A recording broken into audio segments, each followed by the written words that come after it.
Okay, so now I'm in the role of interviewer, and I'm talking to our tutor, Mr. Chase Johnston-Lynch, who has taken so many of these classes for us now. Yeah. So if we go rewind way back, I first met you in a scriptwriters group, so I thought you were another writer, but then it turned out you were far more than that. So Yeah. what exactly is your background, and how did you come to the whole creative scene in Liverpool? Well, I mean, in America, I was making music videos. So I was like, working in the record industry where I was making Wu-Tang videos. But what was interesting about that is before I was doing that, I was a writer, as everybody else. I was one of those that did like what I call scene-stealing roles. It was like I just do walk-ons. You know what I mean? I was just doing walk-on parts, and I was a writer and everything. And I was working for a director, and pretty much I was writing his treatments for the music videos. Because in the '90s, we had to. Anyone could write a video for anybody, no matter how famous they were. Jay-Z, Busta Rhymes, and all that kind of stuff. You just submit, your written two-page script, and it will go automatically to the artist, and it's like whether they liked it or not. If they liked it, they call you in, give you loads of money. And because I was a writer, I would come up with these crazy concepts, as you know I always do, vampires, you know what I mean, and I would do all that. And I was doing that, so I was actually asked to kind of like do that for a famous person, genius from the Wu-Tang Clan. And when I was writing his treatments, he actually, asked while I was kind of making the videos, so I moved very fast into the industry like that. But I came over here in 2001, and I found there was no record labels, and I needed to reinvent myself. So I moved into teaching, and I've been doing that for the past 16 years now. And I came on to the idea of this course because I felt with all the teaching that was going on in media studies and the schools, universities, is that there was no actual real life experience. It was still pretty much teachers give out a book and then and it's self-taught. Here's our new expensive cameras, and go out and make stuff. And I was like, nah, man, we gotta get in there. We gotta do this, gotta do all that. And so when I came across the WEA, I was kind of like, look, I could teach just a short course on directing. And that's how visual grammar, language, filmmaking came into play. Okay. So you've often asked us about what's our style and technique when it comes to filmmaking, Mm-hmm. but from the tutor point of view, what do you think is your style and technique when it comes to actually teaching? Clowns and film? robots. Pretty much. You're a clown. You're a robot. So we know your style and technique of actual filmmaking. Yeah. But for actually teaching film, what do you say is your style and technique? How do you get your students on board and inspire them? What do you think is your secret? I think my secret is passion. I think that when I talk to the students, and they can hopefully agree or disagree, is that you get a clear sense that I'm not telling you what I would do, right? I'm showing you examples of what other people have done. And I'm able to kind of like put that into context for whatever topics that we're doing. So in that fashion is that if I were to sit there and go, yes, when I did Wu-Tang, and and we had to, create the scene, you would be like, who the hell is this guy? Because I hate it when people do that. It's not about me. It's about my love of film. So my passion is my style and technique, really, because I'm passionately saying, let's do this. Let's do the time-based films. Let's do the horror films. Let's do all of that. And when somebody says, I want to do clowns and robots, I say, yes, let's do it. Right? And, they go, oh, whoa, you really mean that? And so as well as technique, it would be about, I come from all three areas of it. So I help people map their ideas in a pre-production process. People like you hate it when I do that. If you don't want it, don't take it, Nigel. And then I help with the production process, which means I'm there to assist in whatever way, whether it's a suggestion of a shot that you could use or whatever, blah, blah, blah. And then I am involved in the post-production, where mostly I'm editing the films, except for when people like yourself or Matt, you know, they would take the film away and they would edit it themselves and everything. So I'm able to give you that full fleshed out sense of, oh my God, I made this. You know what I mean? It's kind of like I think Minhaj was saying before, where it's like, I didn't know what was going on, but then when I saw the film, you know what I mean? So passion, I think, is my main style and technique, as well as inspiration. Because if I'm not trying to motivate you, why are you here? Right? I mean, I think most people would think, and I think that's why we got a lot of repeaters on this course, and it's a shame we're not getting as many new people as we could. But again, it's kind of like, I think people are inspired by what I'm saying and how I'm saying it, and that is through that passion. And that passion motivates them into making the films that they've made. Where Midhigh could say, I've done 60 films. That's ridiculous. That's crazy, but I remember, you remember, right, when we had showcases like in the Jacaranda or even here in the small cinema, where we invited people to come in, and we're showing 30 to 40 films on one course that went over 10 weeks, and people are like, you got, well, how many films we got to sit through? We got our own festivals in itself, and nobody could believe that, but it happened. Yeah. So coming from your kind of background, where you've built up this huge amount of knowledge about the filmmaking process, and then you're coming into a class where you've got students who are starting from absolutely no knowledge at all. Mm-hmm. How do you go about sort of imparting that knowledge to the students in such a way that you're not going to overload them, but you're going to kind of take them through a learning process?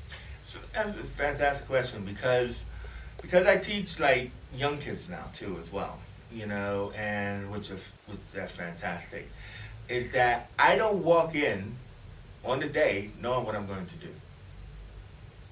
So all the cosmos of knowledge that I have, from film theory to film watching to everything, you know, I put it into context based upon who's in the room and what are we trying to get across. So if I had a big chart all spelled out, that'd be boring, you know, I think, and it doesn't help the people who are there. They take ownership of their ideas. So one is what do I call it? I call it organic. It's like organic thinking, where like we're in a creative brainstorm. What are we making today? What do you want to make? And I need to hear your idea before I can actually map it out. So it's like, while you're telling me your idea, it's like, ping, lights are going off over here. And then I'm starting to connect the dots like a lattice work. You know what I mean? And then I feed that idea back to you, and you're like, yeah, that's exactly what I want to make. And that's usually generally the process, isn't it? It's like, you go, yeah. Now, that can interfere sometimes. But I think it only interferes with people like yourself, where it's like, I'm very clear about what I want to do. Right? No, I actually thought about this like a week ago, a couple of days ago, and you're trying to tell me something else. And I go, I'm not actually trying to tell you something else, but I'm used to people actually not realizing where they want to go, what journey they want to take. So there are different people. There are people who know where they want to go, and people who aren't sure. So when you ask me, how do I work that, it's like you have to tell me where you want to go. Like a Markel has to tell me what he wants to make. I want to put a bomb in the toilet. Right? Right? You have to tell me where you want to go. And then I had to go, when was the last time there was a bomb in the toilet? Right? So what I would say to him is, well, it sounds like Hitchcock with the bomb on the table. Yes, that's exactly what I want to do, but it's a bomb in the toilet. Okay. So Hitchcock would have done it this way. You know, you're going to do it that way. And I would give him ideas, and he would go off and do. My job's done. You know what I mean? That's pretty much, I think, how that process works. Okay. So what have been some of your favorite moments on these courses? Coverage. No, I'm kidding.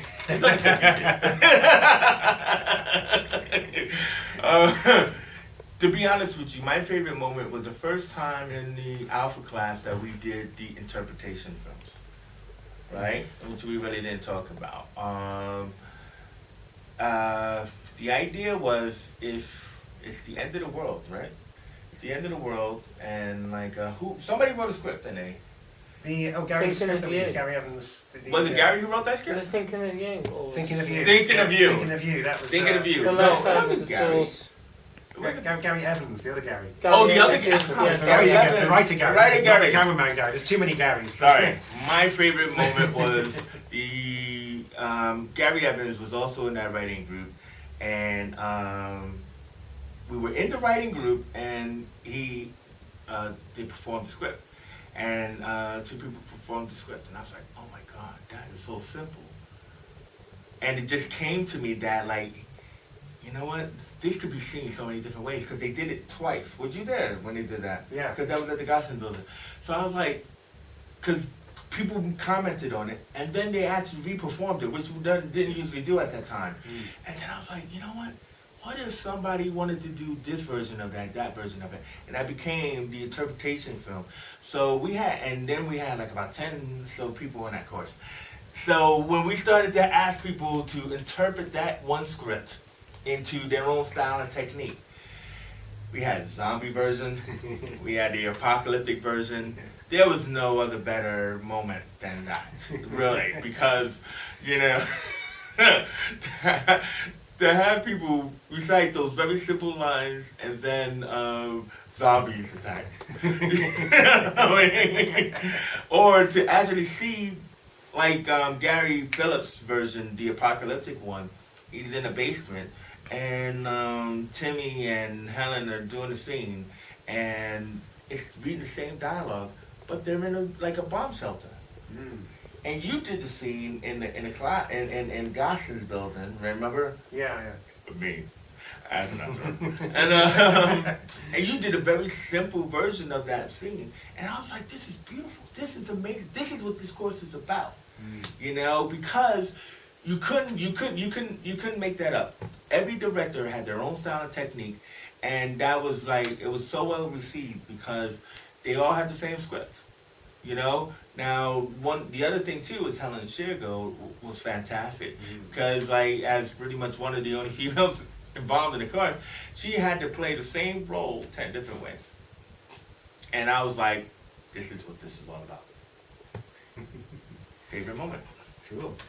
So where do you see your whole teaching thing going from here? How would you like the film classes to develop further? Well, I mean, obviously, you know, I have to find a different market for the classes, and thinking about, you know, picking it up at the the Rotunda in Kirkdale. But the only problem I foresee really is that it might have to end up becoming a day course, which will again give us different people, but. Actually, when we did a day course here, we ended up with a class full of female directors. Not like there's anything wrong with that. I think that was a really great experience, that beta course. And it had a whole different dynamic because we were still running the adult course. I mean, not the adult. We were still running. That's a different class. We don't talk about that one. We were still running the night course, which had, the guys who were in the original Alpha class. So it was really interesting.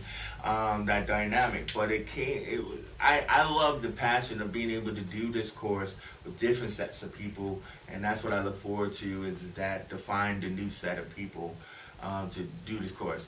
We've recorded the lectures. I mean, the last series of lectures, I would love to actually redo the horror course next time and everything, because I think the lectures were actually pretty good on those, and just find a different pack of people to do it. So, again, hopefully that's what this lecture series will hopefully inspire.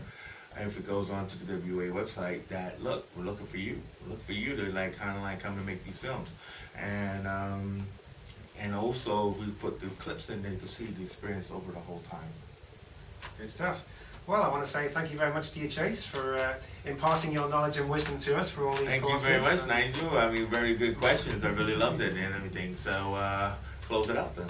Okay, so I've been talking to Chase, who's been our tutor for the last however many terms 2 it's years. been. Two years, yeah. So I've been Nigel, one of Chase's favourite students. That indeed he has been. And it's been a real pleasure, so thank you very much, Chase. Thank you, Nigel. Thank you guys for watching.